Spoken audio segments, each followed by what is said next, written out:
I'm Steven. And I'm Kevin. In today's episode of the Steven and Kevin Show, we're going to talk about 5 proven ways to get more unsolicited referrals.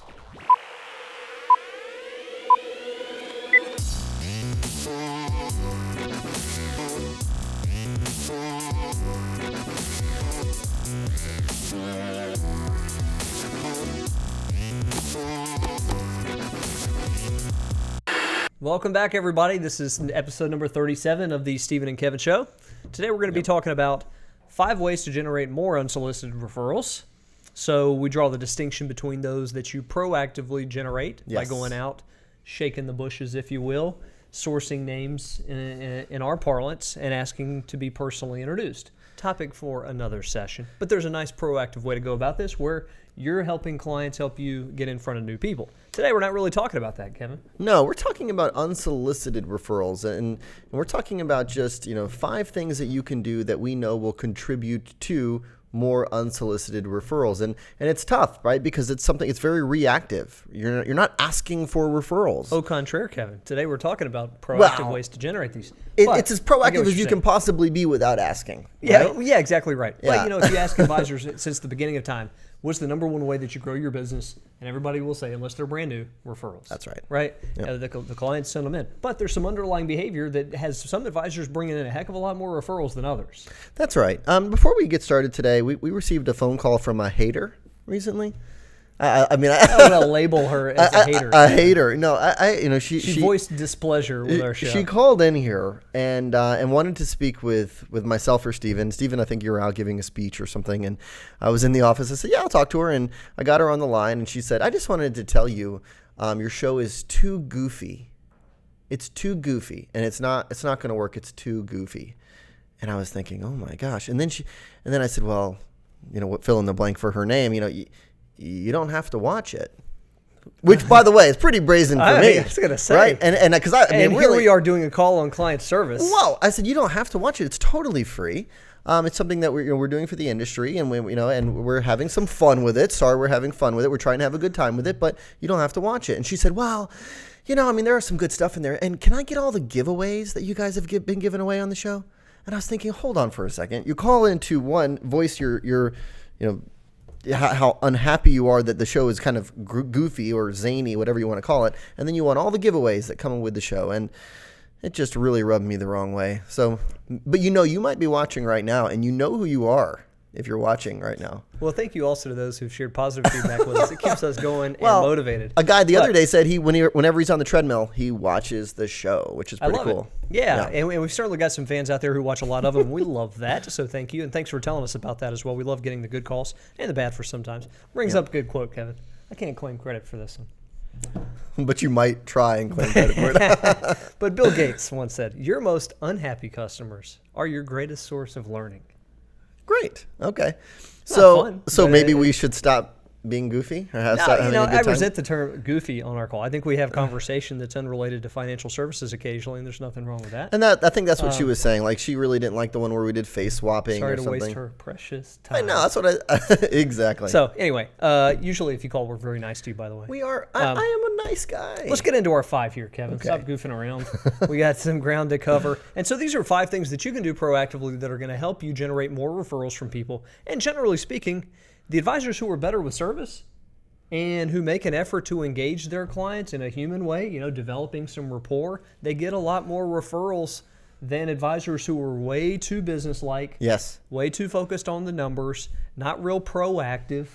And so half of the game here is showing up, being yourself, and being in good contact with them. Sure. But you can do case studies all day long in the industry. If you took all the people out there who'd gotten 0 referrals last year, and believe me, there are some of those people out there because we talked to them. Yeah, I was thinking. And that part too. of us, you're doing the math in your head, and you're thinking you have 300 clients, and nobody thought highly enough about what you're doing for them to tell somebody else about it last year. That is not good, my friend. Yeah, there's an underlying issue there. There's something going on. But if you profile those people versus those who are on the other end of the extreme where they just naturally seem to be getting a lot of business coming in from clients and COIs, their course of action during the week speaks volumes as to why they're getting business. Number 1 tip. You ready for that? I'm ready. Getting social, for lack of a better term. Yeah. This is one of the things that doesn't come as a surprise to most of you out there who've watched episodes of the show. We talk a lot about the impact of getting more personal and social with clients. impacts a wide range of things. But when it comes to unsolicited referrals, 47% of those who you have a business and social relationship with gave one or more referrals last year, as compared to 22% of those who you only had a business relationship with. So could you say that you basically almost double the amount of referrals you get if the client perceives the relationship as business and social? Well, if not more, because that 47% gave one or more referrals that's great. in the past year. So you're raising the odds. This is the why behind getting social. Yeah. It's a big part of the why it makes sense to do these actions. The how is a non-business lunch every now and then. Yep. Let me take you out to lunch. Let's catch up. Exactly. The perception that matters is their perception, right? So how do they perceive the relationship? And you got to go beyond business. You having a little bit of chit chat in your office about their family is not you having a social relationship with them. No. So small lunches, small events, and just generally it's a mindset that you take an interest in them personally. Yep. And it's not just kind of how's your family, Kevin? I'm taking a real interest in what's going on in Kevin's life. What's your son's name again? Yeah. Right. So, moving on. Number 2 here is activate reciprocity. I mean, this is a social psychology law but popularized by Robert Cialdini in his book, The Power of Influence. And this is really one of those things where it's human nature. If I do something for you, you feel obligated, you feel an indebtedness to me, and you want to return that favor. So if you want to start getting your clients to start thinking about you more and wanting to do nice things for you, like send you referrals, you need to think about how you can be the one who gives first, right? There's a couple tips here. So offer something first, allow them to feel indebted to you. Offer something exclusive, so allowing your clients to feel special, like you're doing something special, especially for this group of clients. Or personalize the offer, make sure that they know it's from you, it's for them in particular. So something very personalized. We talk about surprise and delight gifts, right? Small, thoughtful, personalized gifts. Giving them introductions, helping them with finding a new career, whatever it might be. Start thinking about how you can add value beyond what you do for a living, what they're paying you for, and they're going to feel this indebtedness, and they're going to be much more likely to refer people to you. Good deal, Kevin. And Kevin and I were out last week doing a workshop, and one of the guys that they had present prior to us was a top practitioner from this firm, and great guy, very good at what he does. And his whole thing, the core of his message was, if I know that I'm ahead of 90% of the competition, probably 95, if I'm really conscientious, if I'm really thinking about how I can help my clients in all areas, not just the areas where I'm being paid, and how I can give back to them. He says, if I'm doing all that and I'm really conscientious and I'm working real hard at it, things are going to fall in line new business-wise. They always have, and he can say the same for many of his peers in their top council, if you will. Cool. Moving on.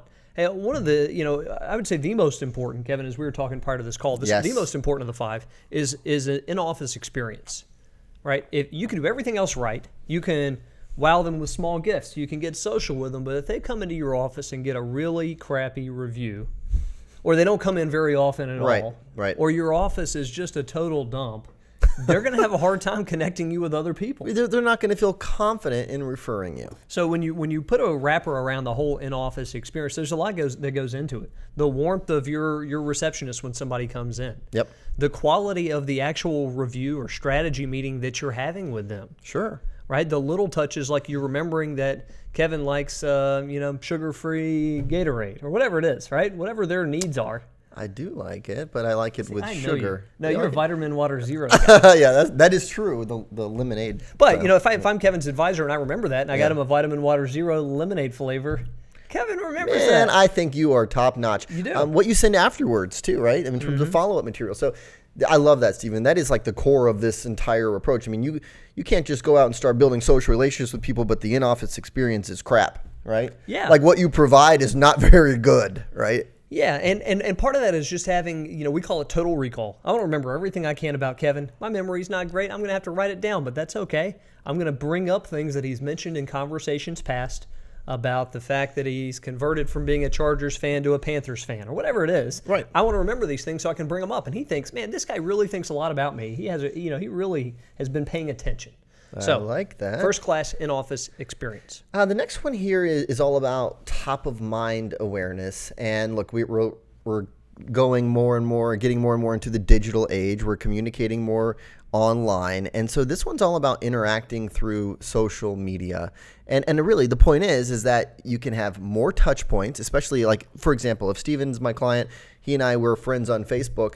I have a lot of opportunities if he's active on Facebook to learn a ton about him, but also to engage with him. If I just react to something he posts, he probably notices that and recognizes that, and I'm top of mind with him. So whether it's Facebook, LinkedIn, Twitter, Instagram, maybe Snapchat, maybe. You never know. Depends on who your clients are. Yeah, you might want to ask them what they're using. But hey, could we? I want to show you what I'm posting here on Instagram. Can we be friends on Instagram? Yeah, sure. You're going to have more opportunities for them to think about you. And in between those meetings, in between socializing in the real world or real life, and it's going to create more top-of-mind awareness. So it's interacting on social media. Yeah, and some of those we'd weight more heavily than others. The more personal networks like Instagram or Facebook, you're going to get more weighting than you would if you like an occasional LinkedIn post they make. Because they're probably not posting a ton on LinkedIn. No, right, and if Steven? they do, so many of them have it automated. If they're in a line of work where they're a business owner or in sales themselves. I'll tell you what you could do. Here's going back to reciprocity and this interacting on social media is for LinkedIn. If you've used their services, if they're a business owner or something, go write them a review or a recommendation or endorse them. That's a little bit of a combo strategy. I like it. That's good stuff. Yep. And number 5, express gratitude. When somebody does, in fact, hook you up with a referral, you've got to thank them in a way. It's positive reinforcement.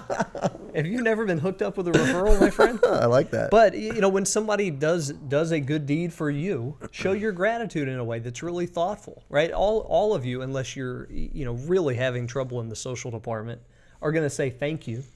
Kevin, I appreciate you sending me that referral. Yeah. But we want to go a little bit beyond that, and it's not all that difficult to do. So what I would do is certainly thank Kevin.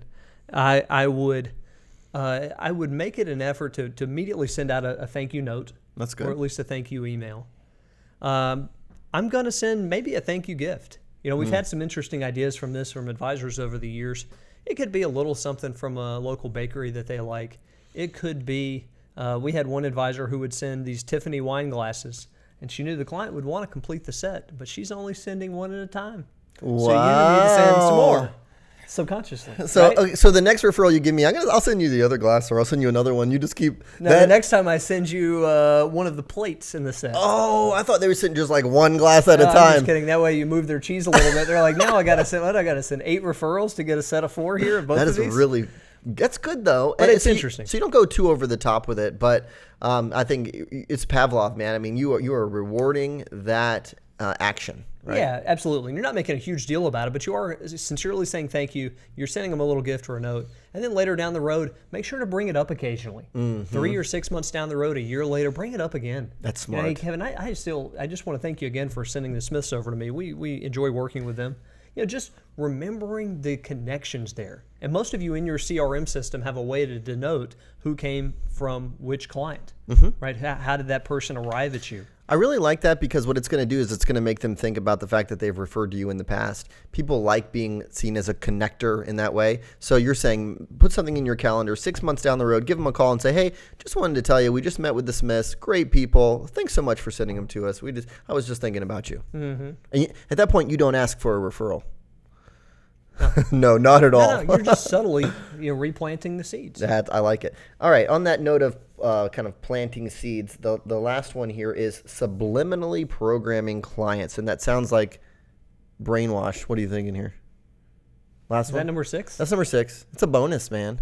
Throwing in a bonus. We were going to just do 5. Sweet. This is a bonus. So the idea behind subliminally programming clients is not asking for referrals, but every now and then basically planting seeds or giving hints that you work with a certain type of client. So they might be thinking about you when they're talking to a business owner or something like that. So for example, let's say, Stephen works at VF Corporation, and I'd say, you know what, Stephen, and we love working with all the executives at VF Corporation. We really understand their retirement benefit options there. Little things like that tell Stephen, Kevin works with a lot of VF executives. He knows what we do. Whether it's maybe it's professionals. We really enjoy working with attorneys, right? We've become very familiar with their unique needs. And I'm saying that to another client who's an attorney. But it's just reinforcing this. You don't ask for referrals.